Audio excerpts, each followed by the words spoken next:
Olá, muito boa noite a todos, sejam muito bem-vindos a mais uma live. Hoje falaremos sobre diversidade, inclusão e empreendedorismo. Nossa super convidada, Ana Minuto. Sejam muito bem-vindos a mais uma live. A Ana já está aqui presente, vamos chamá-la.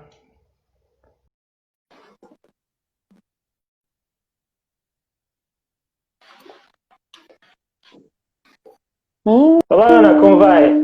Tudo bem? tudo bem? Tudo ótimo. Você tá me vendo? Te vejo, te ouço, tudo ok. Ah, tá. É que aqui para mim tá aparecendo a telinha preta, mas se pan tá aparecendo para você, ok. Não, aqui tá tudo ok. Olha o sorrisão Então aí, tá olha que bom. sorriso lindo.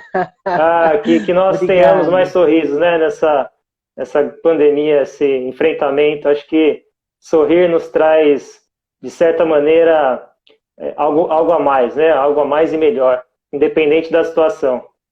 Agradeço, agradeço por ter aceito o meu convite. Aqui a todos que estarão conosco, já deixo o meu grande obrigado. Primeiro a Ana Minuto, que aqui vos fala e é a nossa convidada de hoje, e também a todos que estarão conosco. Ana, grande prazer, muito obrigado. E hoje, uma noite muito especial aqui para nós, né? Falaremos de diversidade, inclusão e empreendedorismo. Olha só que coisa interessante, né? Três temáticas. Acho que cada temática dessa dá um MBA, né, Ana? O que você acha? Sem dúvida, muito mais. É informação e possibilidades que não acabam. Perfeito. Eu vou fazer a introdução da sua mini bio, para que todos fiquem na mesma página, para te conhecer, quem não conhece, para quem já te segue, entender a sua caminhada até os dias atuais. E, e é um excelente prazer aqui conversar contigo. A todos, Ana Minuto é a nossa convidada, ela é empreendedora, palestrante e ativista social, graduada em Sistemas de Informação e MBA em Gestão de Serviços de TI, com ênfase em IT/IL, pela FIAP. Leadership Promoting Women's Political and Economic Empowerment, pelos Estados Unidos, e mestre em Diversidade. Ela atuou por 25 anos na promoção de equidade racial e gênero, combate ao racismo e à violência doméstica, através da associação Fala Negão, Fala Mulher, onde gerenciou e implantou projetos que atenderam milhares de pessoas com parceria com a Prefeitura de São Paulo, Organização das Nações Unidas, Unesco, Unicef, OPAS, OMS, UNFPA, dentre outros. Através dos trabalhos realizados, recebeu prêmios Teodosina Ribeiro e Plataforma dos Centros Urbanos Unicef. Fundadora da Minuto Consultoria Empresarial e Carreira. Ela auxilia empresas a ampliarem a consciência sobre diversidade através do desenvolvimento humano, autoconhecimento e sensibilização para que estas criem esses ambientes inclusivos no trabalho e que sejam mais equânimes, lucrativos e divertidos, né? Todos temos que ter essa gana de criatividade também e diversão, né? Para a gente gerar mais resultados positivos e que nós sejamos aí melhores indivíduos e melhores empresas. Acho que, como eu gosto muito de falar, a diversidade, ela traz esse quê de entender o próximo, mas você se entende também. Eu acho que, primeiro, para entender a diversidade, você tem que se entender o autoconhecimento. Eu acho que essa palavra que você já colocou na sua mini bio e pratica, acho que é muito importante, porque não adianta nada a gente falar de diversidade se a gente não nos compreendermos, né? Acho que tudo começa pelo indivíduo e aí vai para o grupo, vai para a sociedade. Mas, de fato, a gente também tem que entender os vieses de pensamento e a cultura, seja ela de uma sociedade e de uma empresa. Então, se a gente falar de diversidade, ao meu ver, e até você pode corroborar ou falar de uma outra vertente, mas eu acho que diversidade ela é uma palavra que, sim, engaja, motiva, mas tem que ser compreendida, tanto no indivíduo, né, no cerne menor, para um cerne maior, né, tanto no micro quanto no macro. Antes da nossa conversa, eu li rapidamente um estudo da McKinsey, que saiu agora em maio de 2020, que fala justamente de como as empresas que têm ambientes diversos e ambientes inclusivos, né, na diversidade como um todo, equidade de gêneros, raça, e pessoas de backgrounds diferentes, elas trazem resultados expressivos, principalmente no meio financeiro, né? Que todas as empresas, querendo ou não, num cenário capitalista, prezam pelo retorno financeiro. Então, dado essa análise de que ambientes inclusivos e diversos trazem, sim, oportunidades financeiras, mas, de outro modo, também trazem olhares e vieses cognitivos das pessoas que não prezam, às vezes, por colocar isso em prática, que falam que não faz parte daquilo, ou que carecem de entender toda essa vertente que, de fato, faz sentido para uma empresa ou para uma cultura organizacional. Ana, como que você vê isso nos dias de hoje, em que nós enfrentamos, infelizmente, racismo, pessoas que não corroboram com a diversidade até na sociedade, né, com o movimento LGBT, e outros nichos, e outros segmentos, e outros modos de vida? O que você olha dessa perspectiva das pessoas questionarem o próximo, mas fazendo isso não mesmo se entendendo, né? Não sabem quem são e colocam vieses de racismo e de crítica no outro? Como que você vê isso numa sociedade como a nossa, ou como em outra, né, na perspectiva mais global? Primeiro a gente precisa... Eu sempre gosto de destacar, Matheus, que existe um histórico, né? São 500 anos onde a mulher é objetificada e o negro, ele sofre por racismo. Então, nada que está acontecendo hoje é novo. E a gente precisa lembrar que a nossa sociedade, principalmente a brasileira, ela foi criada com essa ilusão de que os brancos, ou quanto mais claro você for, melhor você é que negros e índios. E isso foi programado desde quando os meus vieram aqui no início até hoje. Você vê isso através de revista, você vê através da TV, você vê através dos assuntos, você vê o caso dessa menina de 10 anos, que é um absurdo, e os fundamentalistas culpam a menina e praticamente o culpado está ileso. Então, quer dizer, a gente percebe como uma sociedade se entende através da história, né? Então, quando você fala hoje, quando você pergunta para uma sociedade brasileira, quantos são racistas, né? Se o Brasil é racista, 90% fala que o Brasil é racista. E quando você pergunta quem é racista, nem 20% responde que você tem um desafio. E o desafio é do reconhecimento de que nós somos um país racista, logo, a maioria de nós tem práticas racistas. Então, os brancos são práticas racistas e negros, se isso acontece, são práticas discriminatórias. Então, quando a gente entende o tempo, entende a história, nós conseguimos entender por qual situação nós estamos passando no momento. Quando a gente fala de diversidade, não é diferente. Então, não dá para eu falar para uma pessoa que foi criado, né, e programado para uma determinada coisa, que um dia para o outro ela tem que me aceitar. Mas existe uma responsabilidade dessa pessoa em me respeitar, que são coisas distintas. Porque eu acredito que o maior desafio, Matheus, é essa ilusão de que todo mundo tem que gostar de todo mundo. Isso não vai acontecer numa sociedade. Nós estamos falando de pessoas que se juntam em grupos, que fazem o mundo acontecer das suas formas. A questão toda é qual o respeito em relação às várias formas de pensamento. Quando a gente pensa em diversidade, a gente não fala de diversidade só racial. Então, a gente tem um desafio no país que é desmistificar isso, né? Porque quando fala em diversidade, acha que está relacionado a preto. E está relacionado à ação social. Não tem nada a ver. Quando a gente fala de diversidade, a gente está falando o quê? Hoje, nas empresas, a gente tem 4,7% de negros que são líderes. Hoje a gente tem 37% de mulheres que são líderes, mulheres brancas. Então, assim, como é que você quer criar negócios criativos, inovadores, relacionado ao momento atual, se essas pessoas não estão representadas dentro da sua empresa? Não tem como.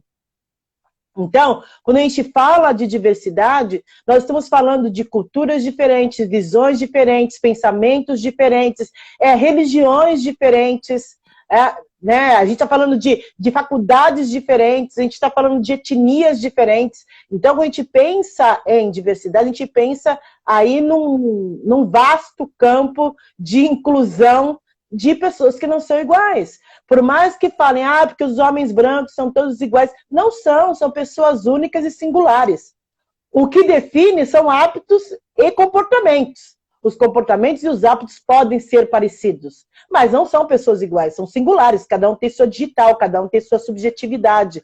Então, quando a gente pensa no negócio, e é o que eu digo sempre, uma empresa não tem que fazer diversidade só porque é bonito, ela tem que fazer diversidade porque tem que gerar dinheiro para ela, sim, porque é uma empresa, senão seria uma ONG, mas ela pode fazer dinheiro para ela e trazer muito mais gente para a roda para criar o que a gente diz aí, a equidade, para criar ambientes mais igualitários, principalmente quando a gente fala de financeiro. Então, nós precisamos, primeiro, e você falou muito bem, é uma coisa que eu trabalho muito, que é a questão do autoconhecimento. O autoconhecimento traz para a gente consciência, né? Consciência do que é certo e do que não é. Então, se você quer ser bem tratado, você vai tratar uma pessoa mal se você tem consciência? Não. Porque você não gostaria de ser maltratado. Agora, se para você tanto faz qualquer situação, você também vai fazer isso com o outro. Então, quando a gente pensa em diversidade, pensa em inclusão, pensa em trazer mais gente para a roda, a gente está falando que a gente vai ter que se desapegar do que a gente foi ontem. Né? Então, ontem para você era natural fazer piadinha com mulher. Hoje, você olha e fala, putz, já não faz mais muito sentido, já é um ambiente que não... E a gente precisa levar em consideração que o viés inconsciente, ele vai existir sempre para qualquer um de nós, até a gente tomar consciência sobre ele. Né? E essa é a nossa responsabilidade. Aquela história de que vai ficar todo mundo bonzinho, todo mundo legal, todo mundo vai gostar de preto, todo mundo vai gostar de mulher, todo mundo vai gostar de LGBTQI, isso é ilusão. Ninguém tem que gostar de ninguém. O que as pessoas precisam fazer é respeitar. Porque quando você respeita, você começa também a entender o outro. Né? Porque eu gosto porque é meu amigo. Isso não quer dizer que eu não vou repetir com outra pessoa a mesma discriminação. Né? Eu não faço com meu amigo porque é meu amigo. Mas se for uma pessoa parecida, com certeza eu vou fazer. Então, nós precisamos... A gente está passando por um momento revolucionário, né, da nossa história. E isso acontece de quem gosta de história, acontece de tempos em tempos. Quando o mundo está no caos, a história e o universo e a natureza, ela vem dar uma chacoalhada na gente para falar, olha, o caminho está errado. Né? Então, eu não sou de história, nem estudo, mas a história ajuda a gente a entender. Né? Por que a gente chegou neste momento? A história ajuda a entender porque a Amazônia tem tanto fogo. A história ajuda a gente a entender porque só os pretos estão... Mais de 60% dos desempregados são negros. A história nos ajuda a entender porque na pandemia os que estão passando por mais desafios são mulheres, PCDs e LGBTQI. A gente sempre teve a margem. Então não existe nada de diferente. O que existe tem uma situação que aumentou e demonstrou o abismo social que nós vivemos. E eu sempre digo, e sempre dizia que era necessário fazer a distribuição de renda. Mas ninguém quer fazer. Ninguém quer sair da sua zoninha de conforto para fazer. E agora, com a pandemia, fomos obrigados a fazer. Né? Ainda vai ter que fazer muito mais distribuição de renda para que a gente consiga ter, no mínimo, uma entrega de trabalho positiva. Né? Então, a gente vai percebendo o quanto a gente vai avançando enquanto ser humano no aprendizado, mas que requer uma vontade, Matheus. E essa vontade, ela tem que vir de você. Por mais que eu fale, que eu explique, que eu diga, você vai precisar vivenciar a diversidade. Não dá para falar que você faz diversidade cumprimentando um amigo no seu trabalho ou na sua empresa. A diversidade tem que ser vivenciada, porque quando você vivencia, você entende. Quando você entende, você vê as coisas que são incomuns. Quando você vê as coisas que são incomuns, a pessoa acaba se tornando mais próxima de você. Né? Então a gente foca muito nas diferenças e não foca nos iguais. A gente tem muita coisa igual, independente da etnia. Somos seres humanos. Interessante, eu gostei dos pontos que você citou. Primeiro, a questão de respeito. De fato, acho que uma sociedade ou um indivíduo não vai para frente se não entender a se respeitar, a respeitar o próximo. Acho que em momento evolutivo, digamos, de desenvolvimento como pessoa, eu acredito muito nisso. Né? Então, nos respeitamos, vamos respeitar o próximo, e isso em comum acordo, de fato, leva uma sociedade melhor. O que eu acho que está muito... Tá numa linha bem complexa e difícil nos tempos atuais, que eu acho que essa palavra, infelizmente, não tem sido adequada ao dia a dia, né? A gente vê os casos recentes que vem acontecendo, mas também eu quero salientar uma coisa. Não adianta a gente querer resolver temas complexos e temas até históricos, como você bem citou, de um dia para o outro e querer resolver tudo de uma única vez. Então, eu acho que esses movimentos de entender os pretos, de entender os nichos de LGBTQI, de entender os contextos de pessoas em áreas afastadas, de tribos e etnias diferentes, eu acho que começa por aí. Né? Se você tem esse autoentendimento de que você se pertence a determinada grupo, determinada situação, é ótimo porque você já tem aquilo com você, a sua palavra é mais forte, você consegue trazer. Mas eu acho que também a diversidade de sinergias, né, de pensamentos também fará com que você traga essa solução de melhor maneira possível. Então não é porque a pessoa é preta, não é porque a pessoa é gay, é lésbica, é branco, é asiático, que elas não pensarão em comum acordo para solucionar determinado assunto. Eu acho que a gente está muito difuso, muito afastando, né, essas tribos, sendo que a gente é um grupo, né, como sociedade, como humanos e como país, no caso. Né? Então, eu acho que se a gente começasse a se respeitar nesse caso e entender essas complexidades desses problemas, primeiro local, acho que começa pelo local onde você está, como que você pode melhorar o seu local, né, o seu redor, e depois ir fazendo isso se tornar maior e melhor, né? Porque se nós não tivermos esse momento de parar, pensar, se questionar de como a gente quer um mundo melhor e, para isso, nos unirmos, nos darmos as mãos, obviamente, como você disse, a gente tem confrontos de pensamento, e é ótimo, eu acho que tem que ter, mas não no sentido de faltar com respeito. Quando essa palavra falta, quando essa palavra está ausente nos dias atuais, nas nossas ações, como você bem disse, eu acho que a gente se perde, a gente, nos casos que tivemos, acabamos cometendo crimes, e é isso que, dessa ilegalidade, a gente não pode afirmar que a gente quer para um país melhor, para uma sociedade melhor. Né? Então, eu acho que, entendendo esse macro contexto, e entendendo esse problema, mas trazendo para o local, trazendo para o micro e criando grupos que se comportem para solucioná-los, eu acho, a minha perspectiva é que a gente consegue ir resolvendo aos poucos, mas que isso será resolvido em 2, 3, 4, 5 gerações, não é algo que vai ser de um dia para o outro. Né? O que você acha a respeito disso? E o que a gente precisa ter muito escurecido, muito esclarecido, é que é história. Então, se você pensar 500 anos atrás, como os meus vieram para cá, você falava, não vai ter jeito. É igual quando a gente fala do Brasil agora. Não vai ter jeito. Mas vai ter jeito, porque nós somos seres humanos e vamos evoluindo.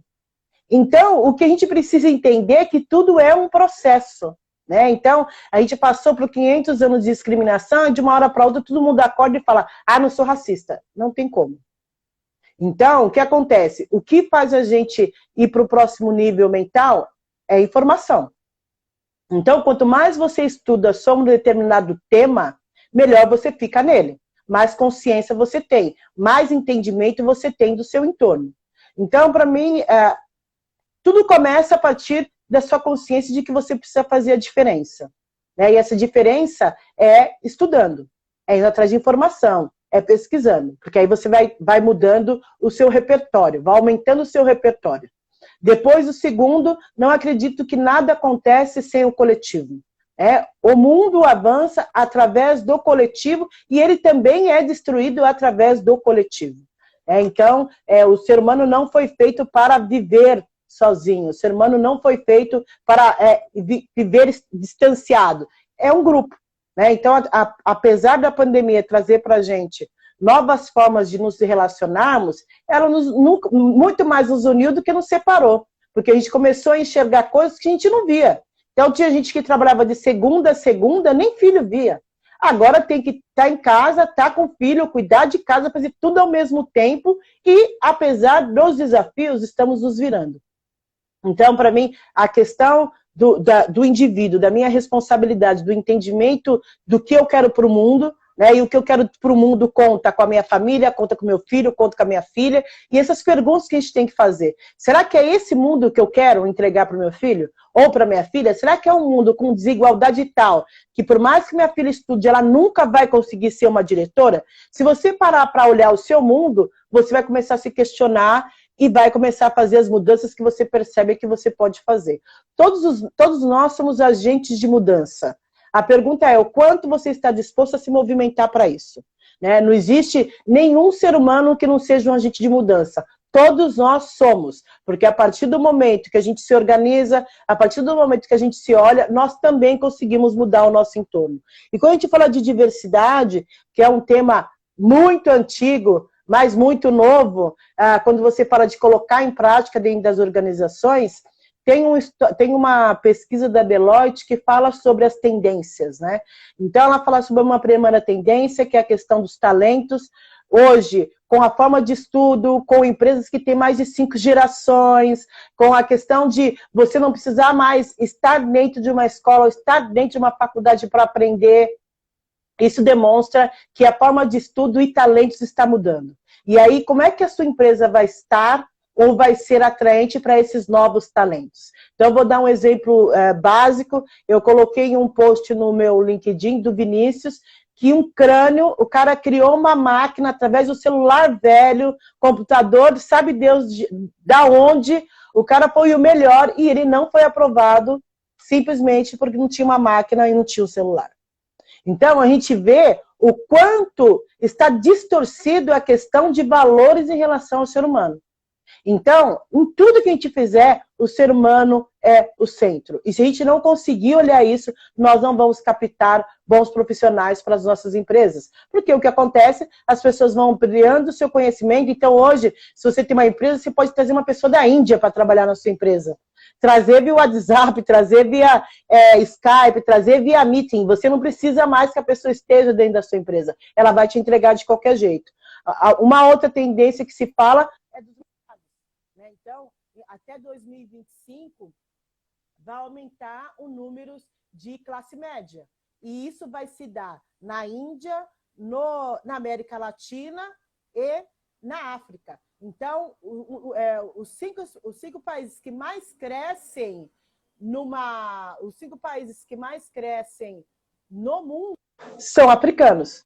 Automaticamente, a forma de compra, a forma de entrega, a forma de como você está fazendo ou entregando o seu serviço hoje vai ser influenciado e pode ser que essa pessoa não compre de você. E você vai ter que adequar o seu mercado a isso. A outra, deixa eu ver, falei 2, né? A outra, deixa eu ver se eu lembro. Essas 2. A outra é a questão de nicho de mercado mesmo, né? Então, quer dizer, esses mercados eles vão diminuindo. Então, quando a gente pensava na pandemia que tinha grandes empresas, elas tiveram que diminuir, elas foram diminuindo. E quem tinha um restaurante que tinha 100 lugares, quem estava vendendo na pandemia? A tiazinha que entregava o lanchinho porta a porta. Então, a gente percebe também que do macro, nós viemos por menos, por menor. E o que a gente fez com isso? Diversificou. Então, hoje, as tecnologias é um terceiro.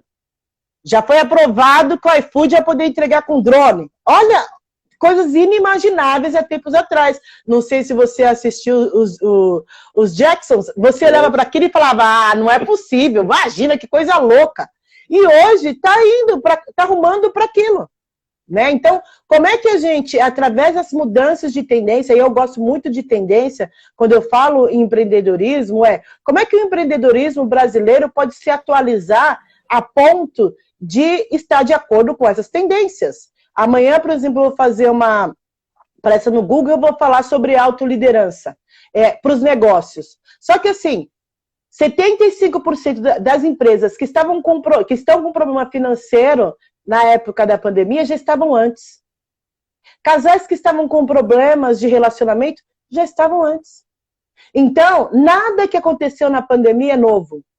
O que mudou foi o nosso olhar em relação a coisas que nós não queríamos ver. Então, quando a gente fala de expansão, quando a gente fala de diversidade, a gente fala que nós não estamos preparados. Muitas pessoas tiveram alternativa de se preparar para a tecnologia e não o fizeram. E aí pagaram o preço.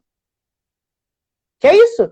Quem não conseguiu se reinventar, quem não estava de olho no que estava acontecendo, quem não se atualizou, ou quem achou que o seu negócio era único e que ele ia viver para a vida toda, tinha um mindset fixo em relação a empreendedorismo, caiu. Então, o cara da Airbnb também falou, putz, 12 anos construindo para acabar em dias. E aí, é isso o mercado, isso é empreendedorismo, isso é o mundo, não existe nada fixo. Tudo é uma passagem. Mas aí a gente se apega àquele lugar quentinho e fala, nah, agora enriqueci, agora eu tô...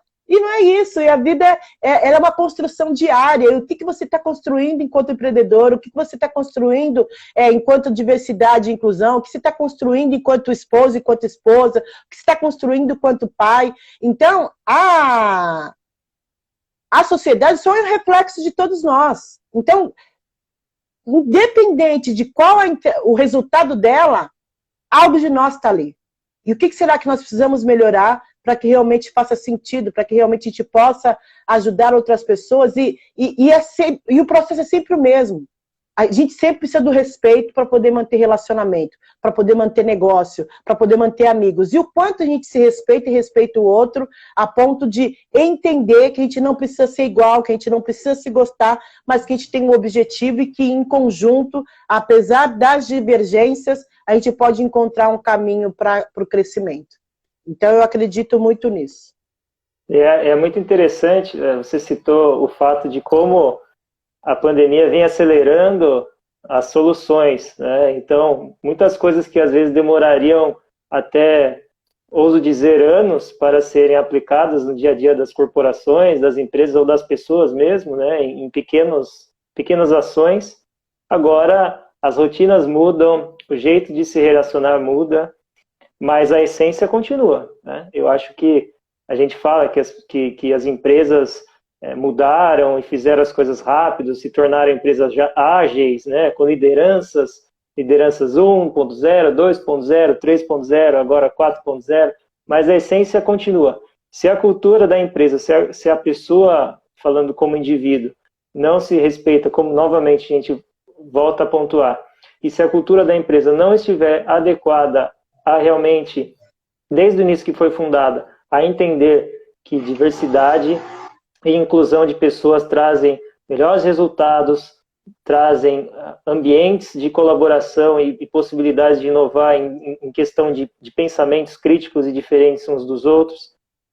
Não adianta pintar uma logo de cor mais escura ou colocar uma logo em arco-íris e falar que está inclusivo de um dia para o outro, o que eu acho que foi o que o mercado ainda está com esse marketing e está fazendo muito. E acho que, ao meu ver, trazendo a colaboração para o tema de empreendedorismo, eu acho que muda um pouco a perspectiva das soluções para clientes e para pessoas, e a gente muda a chave com clientes e com pessoas. Então, ao invés de fazer para, é fazer com. Eu acho que esse jeito de olhar, né, o com significa entender através de feedbacks, estar imerso naquela situação. Empresas de negócio de impacto, por exemplo, irem em locais onde a base da pirâmide está residindo, ou a pessoa que já vive aquilo, por exemplo, Eduardo Lira fala muito bem, e é um grande empreendedor social brasileiro, que teve um caso, né, de se desenvolver e está naquele cenário, assim como milhões de brasileiros estão. Eu, pessoalmente falando, estudei negócio de impacto, vivi em alguns momentos em favelas em São Paulo, identifiquei alguns problemas, e conversando, acho que é rico demais essa troca, né? Mas é óbvio, eu como pessoa, indivíduo, classe média, branco, eu não vou ter uma problemática social como você pontuou, histórica, né? No cerne da nossa sociedade. Só que vem de mim, vem de você, vem de nós como sociedade mudar isso, né? Mudar essa negativa nossa de ver esse racismo que está ainda, infelizmente, na nossa sociedade, né? Essa diferença. As diferenças são importantes, as diferenças são boas, a gente tem que multiplicar essa diferença, mas voltando no sentido do respeito, né? Acho que homens, mulheres, gays, lésbicas, pretos, brancos, asiáticos. Eu acho que o nosso país é um país multicultural, com multietnias. Acho que isso que torna mais lindo, né? A nossa história nos fez. Tá, a gente sofreu no passado, ainda sofremos, mas será que a gente vai querer continuar sendo desse jeito no futuro? Eu espero que não. Eu espero que a gente possa nos tornar melhores, né, mais autocríticos, mais empáticos, porque se a gente continuar do jeito que está, identificando, claro que são micro pessoas e micro momentos, né, são baseados numa população gigantesca, a gente tem esse racismo, alguns mais delegados à mídia, outros menos, mas a gente tem que querer e fazer acontecer, que vai ser uma jornada rumo a um país melhor, mais inclusivo, e óbvio, a gente não pode, eu acho que é difícil comparar, a gente não pode se comparar a países europeus, a países que são de primeiro mundo, porque é outra realidade, é outro contexto, são histórias diferentes, né? Você bem citou os países africanos, não tive a oportunidade de visitar, mas estudo o contexto de Ubuntu, de grupo, de sociedade unida, independente de ter ou não ter, é ser. Então, acho que a gente tem que trazer para um contexto atual de que, poxa, como nós somos como pessoas, né? A gente talvez não tenha um melhor smartphone, um melhor contexto de posse, mas nós somos aquele indivíduo. E acho que com uma essência identificada, com conhecimento identificado, com vontade de estudo e crescimento, você pode se tornar uma pessoa melhor, que seja uma pessoa que influencie outros no seu grupo dessa maneira com que eu citei, que é o Eduardo Lira, né, que vivia numa sociedade, num ambiente de violência e de tráfico, e falou, não, espera lá, eu posso ser melhor que isso, e eu vou fazer com que outras pessoas também sejam, identifiquem suas oportunidades, identifiquem suas potencialidades, né? Eu acho que você tem feito isso muito na sua vida, e acho que muitas outras pessoas necessitam fazer isso, de se questionar como ser melhor pessoa primeiro, porque depois os resultados virão certamente. Sim, com certeza. E é um processo, né, Matheus, que a gente não foi programado, não foi organizado para isso. Então, o homem foi programado para não sofrer, para não reclamar, foi programado para ser provedor, aconteça o que acontecer, você tem que se virar, e a mulher foi criada para ser submissa, ficar dentro de casa e cuidar de filhos. Então, a gente vê essa reprodução disso em todas as nossas relações até hoje. Então, é o que eu digo sempre, o autoconhecimento, ele permite que a gente questione paradigmas que para a gente não faz sentido. Então, se você, para além disso, dá para a gente autonomia. Autonomia de ser responsável pela nossa caminhada, autonomia por ser protagonista da nossa história. É disso que a gente está falando. Porque quando eu não terceirizo a minha responsabilidade, quando eu entendo que eu tenho práticas racistas, no caso de brancos, entendo que não conheço o assunto, eu vou ter que pesquisar, eu vou ter que estudar, e que sou responsável por fazer, em conjunto com a sociedade, um mundo melhor, automaticamente você se organiza para que as coisas aconteçam. Então, quando a gente fala de autoconhecimento, a gente está falando, vou parar de terceirizar a responsabilidade e vou fazer a minha parte. Não interessa se ela é pequena, se ela é grande, se ela é no meio, se ela funciona bem, se ela funciona. Interessa que ela existe, e quando eu me proponho a fazer a minha parte, a cuidar do meu quarto, que é o que eu falo, os jovens querem mudar o mundo, mas não arrumam nem a cama, aí fica difícil. Né? Aí você quer ir fazer lá fora, fazer acontecer, mas dentro de casa você não consegue criar a questão do respeito, a questão de fazer junto, a questão de ajudar, a questão de colaborar dentro de casa. Então, quer dizer, a gente tem que sair do mundo, eu preciso mudar o mundo, eu preciso ser, como é que o povo diz agora? Propósito, eu preciso de um propósito, eu preciso... Cara, faz o mínimo, cuide de você, se organiza, se autoconheça, verifique quais são os desafios que você enfrenta todos os dias em relação aos preconceitos que você tem em relação às outras pessoas. E é uma ilusão achar que o racismo vai terminar, que o preconceito vai terminar. Somos seres humanos, o que a gente faz é evoluir. Então, hoje a gente tem preconceito contra LGBTQI, contra preto, contra índio. Amanhã a gente vai encontrar outra coisa para olhar, para dizer que nós estamos... Por quê? Porque é isso o mundo.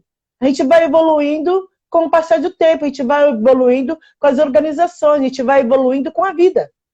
Então, quando a gente tem esse entendimento de que só vai acontecer a mudança quando eu for a própria mudança, quando eu for a própria transformação, nós nos tornamos responsáveis pelas coisas que acontecem.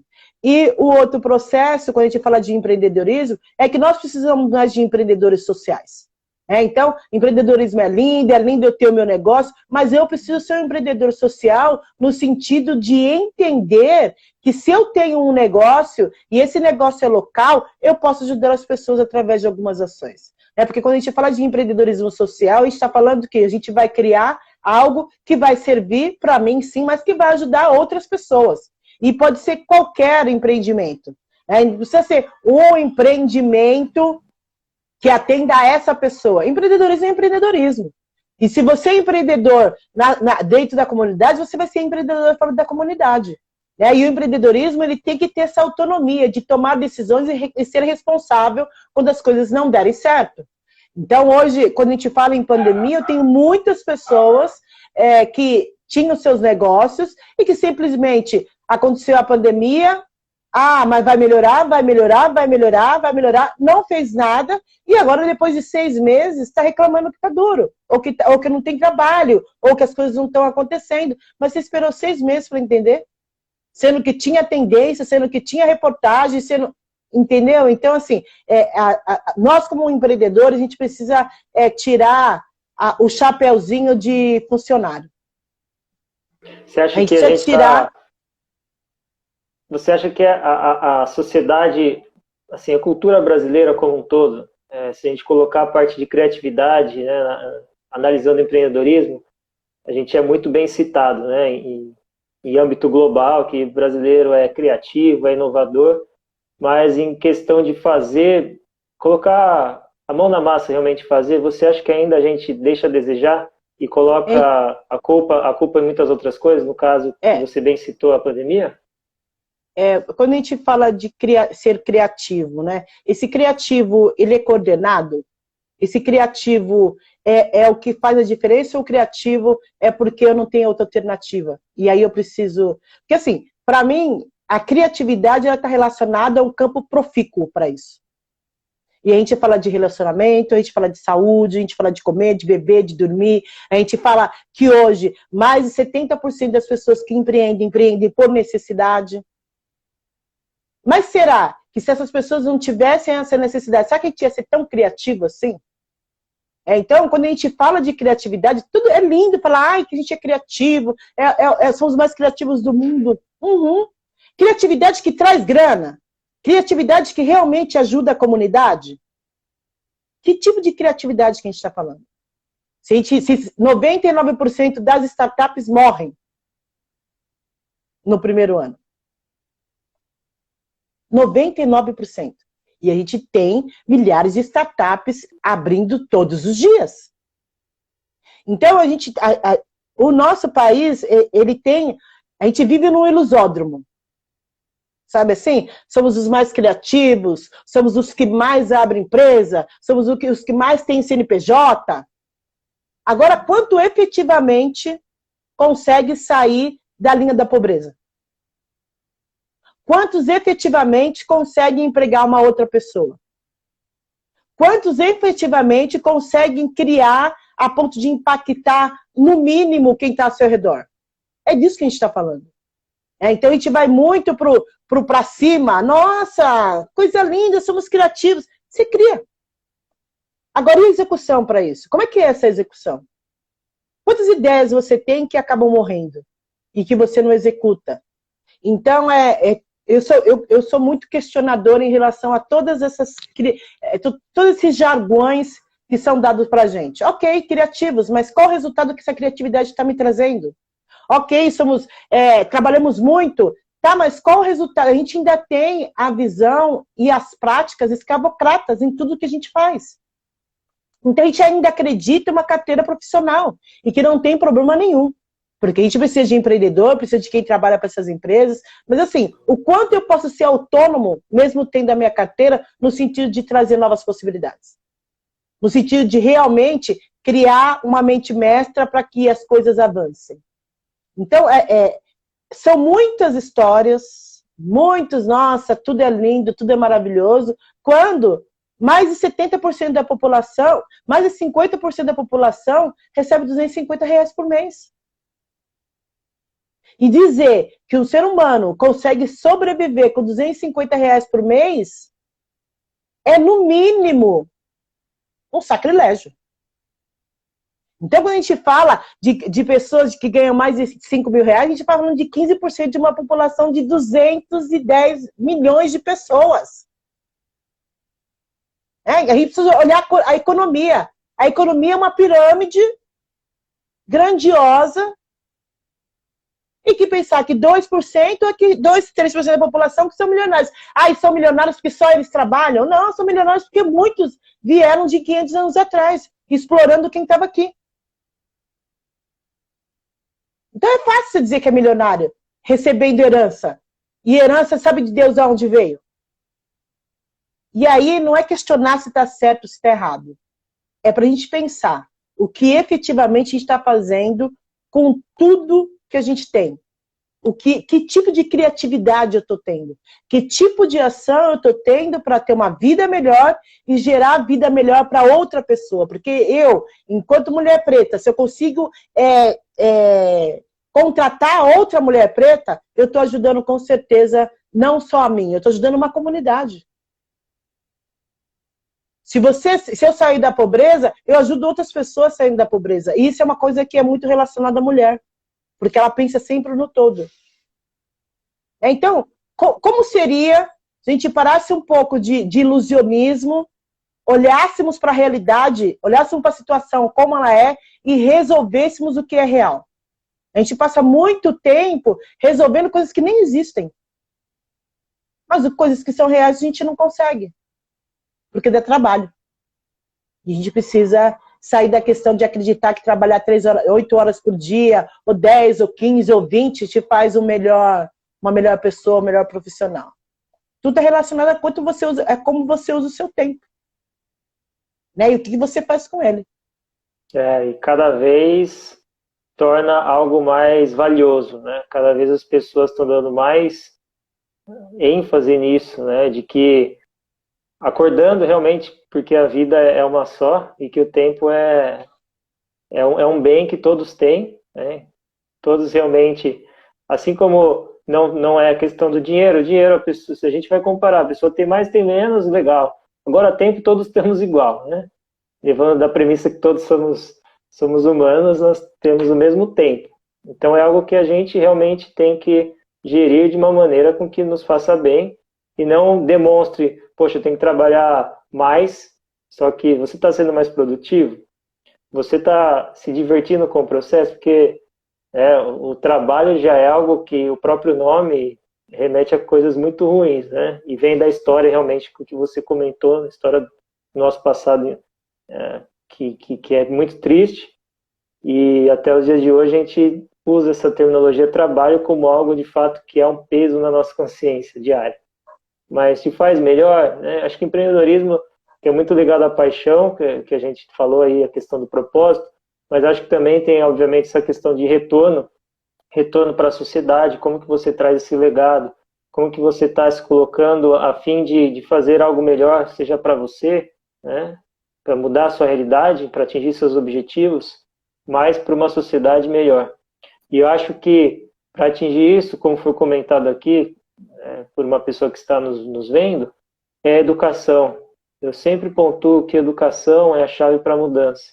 Educação no sentido de procurar informação, educação no sentido de entender como que as pessoas se relacionam e como você está se relacionando com elas, no sentido de colocar as boas práticas do respeito que a gente citou e vem citando, e acho que de fato é uma palavra-chave nos dias de hoje, para que você se torne um empreendedor melhor, um pai, uma mãe, um ser humano melhor, né? E isso vai criando um senso de positividade, né? As pessoas com pensamento otimista, com ações otimistas, vão captando mais, porque infelizmente a gente falou de viés cognitivos, o ser humano dá muito mais ênfase, cerca de 10 vezes mais ênfase nas notícias negativas do que nas positivas.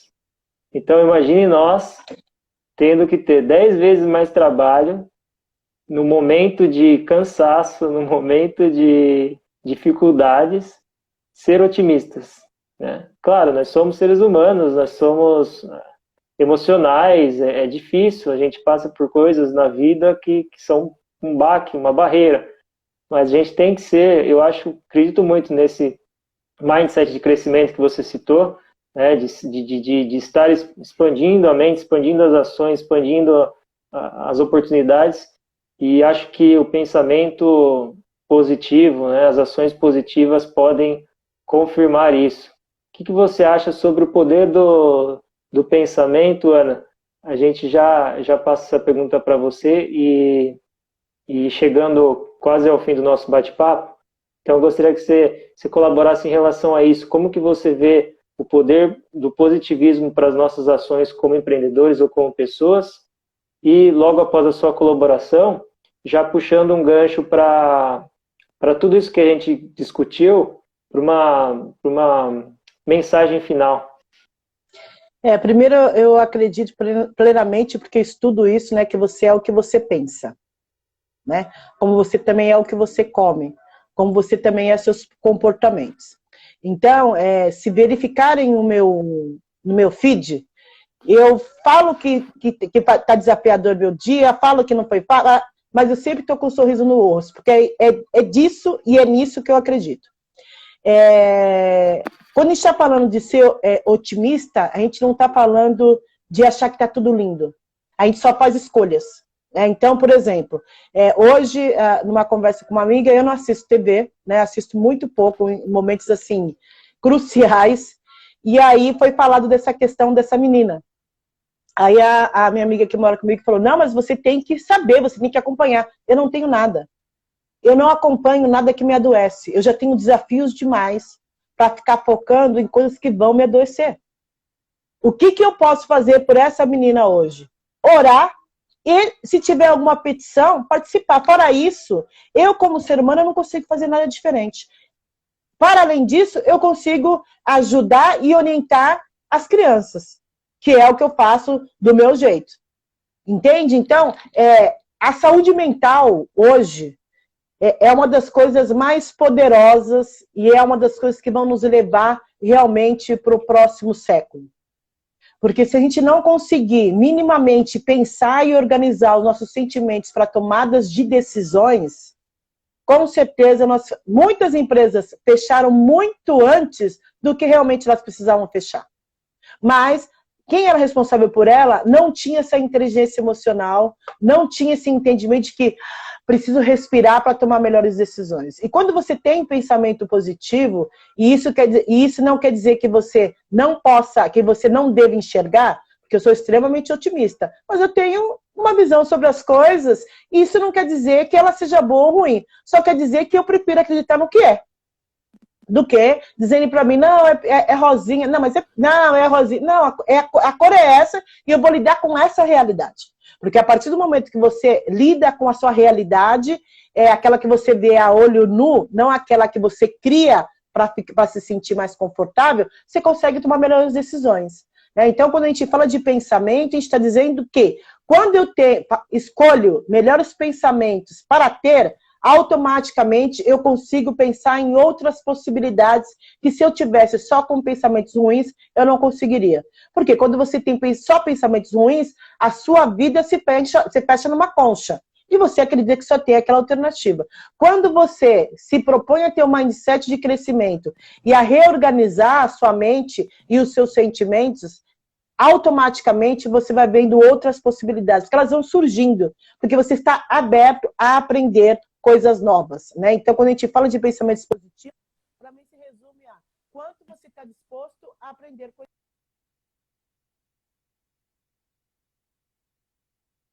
E qual foi a outra pergunta que você fez?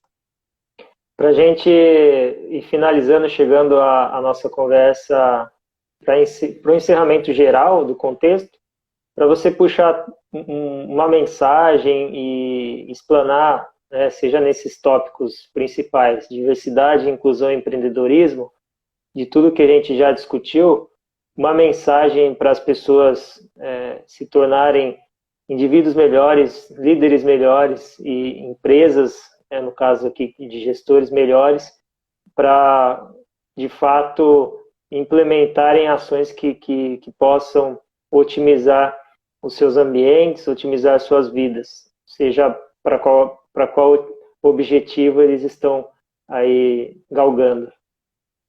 Primeiro eu acredito que tem uma fase de Sócrates que faz todo sentido para nossa live, né?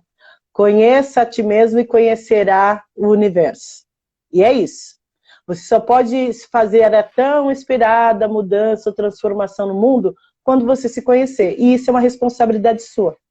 Então, quando a gente fala de autoconhecimento, a gente está falando quem somos nós, como é que nós vivemos, o que nós esperamos, né? Então, onde eu estou, onde eu quero chegar, o que eu vou fazer para chegar até lá, quais são os sentimentos, pensamentos e ações que eu vou utilizar e como eu posso utilizar tudo isso, apesar dos desafios, a meu favor.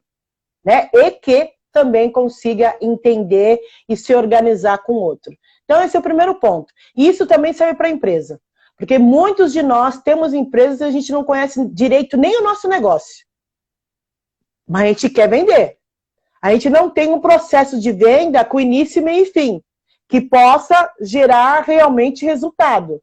Então, por exemplo, eu sempre vendi, mas nunca tinha um método. Eu vendia, aprendi a vender, 500 milhões de cursos que eu fiz, é isso.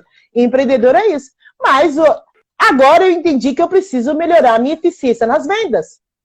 Estou fazendo um curso de vendas. Tem um monte de coisa que eu já vi, um monte de coisa que eu conheço, sim, mas tem um monte de coisa que eu também não conheço. Então, quer dizer, a gente precisa ter esse mindset de crescimento sempre. Se você tem um objetivo claro e definido e não chegou até lá, alguma coisa você não sabe. Ou alguma coisa você não está fazendo. Então, quando as pessoas vêm falando para mim, mas meu casamento está tão ruim por causa da pandemia. Não, gato e gata, já estava. Você é que não queria resolver a questão. A mesma coisa da sua empresa. A sua empresa já estava com problema. O que aconteceu é que você começou a ver esses problemas de uma perspectiva diferente. E aí vai te gerar medo. Realmente vai te... Mas o que você vai fazer com isso? Então, assim, quando você tem autoconhecimento, você consegue tomar melhores decisões. Porque você entende minimamente o que as decisões que você vai tomar vão impactar você. E conhecer a sua empresa, conhecer, por exemplo, cliente. Quantas empresas perderam cliente? Mas será que elas estão fazendo a manutenção desses clientes? Não, você vê como é maluco. Eu estou há 6 meses, agora que eu lembrei que eu não estava fazendo venda na internet. Olha, para você ver como a gente é maluco. Então, quer dizer, eu passei 6 meses, estava trabalhando, né? As coisas entrando. Tá, mas e se para? As fontes que eu estava... Como é que vai ser? E eu não criei esse hábito nas redes. Então, 6 meses que eu estou entregando conteúdo e não estou vendendo.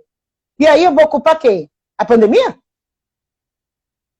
Entende? Então a gente precisa ter, gente, essa coragem, porque é uma coragem de falar, tem um público, tem uma empreendedora que ajuda empreendedores, que há 6 meses eu não tiro da minha rede para vender. Aí coloquei um postzinho, já queria que vendesse.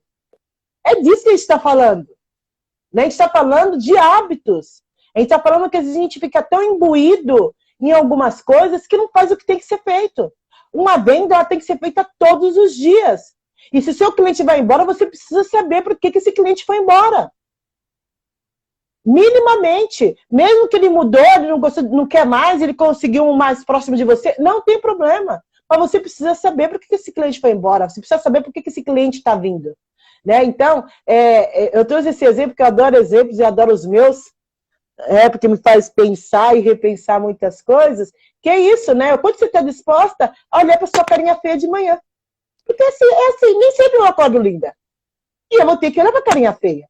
E para isso eu vou ter que olhar que, cara, 6 meses você não vende, você é maluca. E aí eu vou ter que me ajustar, correr atrás, me organizar. Mas você está fazendo post, você está fazendo vídeo, é uma forma de vender. Sim, a gente sabe que se você não for direto também na venda dentro das redes sociais, as pessoas não vão comprar porque elas nem sabem que você está vendendo. Então, é isso, essa coragem mesmo de se olhar, essa coragem de olhar para o seu negócio, essa coragem de se entender, essa coragem de observar o que está acontecendo. Eu sugiro a todas as pessoas que estão aqui que busquem tendências, vejam o que está acontecendo no mundo, vejam quais as tendências que empresas que buscaram essas informações há 10 anos atrás e estão fazendo sentido agora. Não é por acaso. Né? As tendências não existem por um acaso, elas existem porque tem alguém estudando e o que a gente estuda é comportamento humano. Né? Quando a gente fala de tendência, a gente fala de comportamento humano. E o comportamento humano ele vai mudando. Com essa pandemia, nossa, grandes mudanças. Mas as pessoas perguntam para mim, mas o que você acha de trabalhar home office? Eu falei, gente, para mim é tão esquisito quando vocês acham estranho. Há 20 anos atrás já fazia isso. Porque já era da tecnologia. Né? Então, nada novo. O que aconteceu é que foi acelerado e as empresas tinham que fazer o que já sabiam que tinham que fazer, mas não queriam fazer, porque queriam manter o controle, né? E agora são novos paradigmas, novas realidades, novas possibilidades. Fantástico. Eu gosto de adicionar a sua fala, só para, se você me permite, de não esperar fazer o perfeito, né? Acho que, e também não querer agradar a todos. Então, você tem uma ideia, você tem uma vontade, você tem uma paixão, você tem um expertise, vai lá e faz, e depois você vai aperfeiçoando com o tempo, não espere o perfeito. E vai lá e faz, independente de tá bom ou não tá, de as pessoas gostarem ou não, acredite em você. Né? Sim. Ana, chegando ao fim da nossa conversa, eu peço que você, porventura, se lembre aí de um livro, de uma série, de um filme que tenha ou de uma frase, né? Você já citou uma, mas que tiver outra, que tenha te impactado positivamente na sua jornada para colaborar aqui conosco. Como eu já falei de empreendedorismo, vamos ler Quem Vende Enriquece, de Napoleão Hill. Legal. Você sabe que eu sou mastermind, né? Eu fiz o curso de Napoleão Hill, recomendo, legal. Fantástico, e as leis do êxito, de fato, mudam as nossas perspectivas. Sensacional. Eu sou apaixonada por Mastermind. Sou apaixonada por Mastermind. Sou Mastermind, fiz filosofia do sucesso, estou fazendo essa aqui, Quem Vende Enriquece. E é assim, né? Vê se eu fico trilionária logo, né? Porque tá demorando. Ana, como que as pessoas fazem para se engajar com o seu trabalho, com as redes sociais? Compartilha, por gentileza, as suas redes. Ana Minuto em todas as redes possíveis e imagináveis. Ana Minuto no LinkedIn, Ana Minuto no Instagram, Ana Minuto no Facebook, Ana Minuto no WhatsApp, Ana Minuto no Telegram. Procura essa que você vai achar. É a única. Podem até achar algumas perdidas por aí, mas como eu, só eu. Então... Ana, grande prazer, obrigado pela mensagem, obrigado por essa energia, por esse sorrisão, e tenha um excelente restante de semana. E a todos que estiveram conosco, muito obrigado. Eu que agradeço. Tchau, tudo de bom para nós. Tchau, tchau. Grande abraço. Tchau.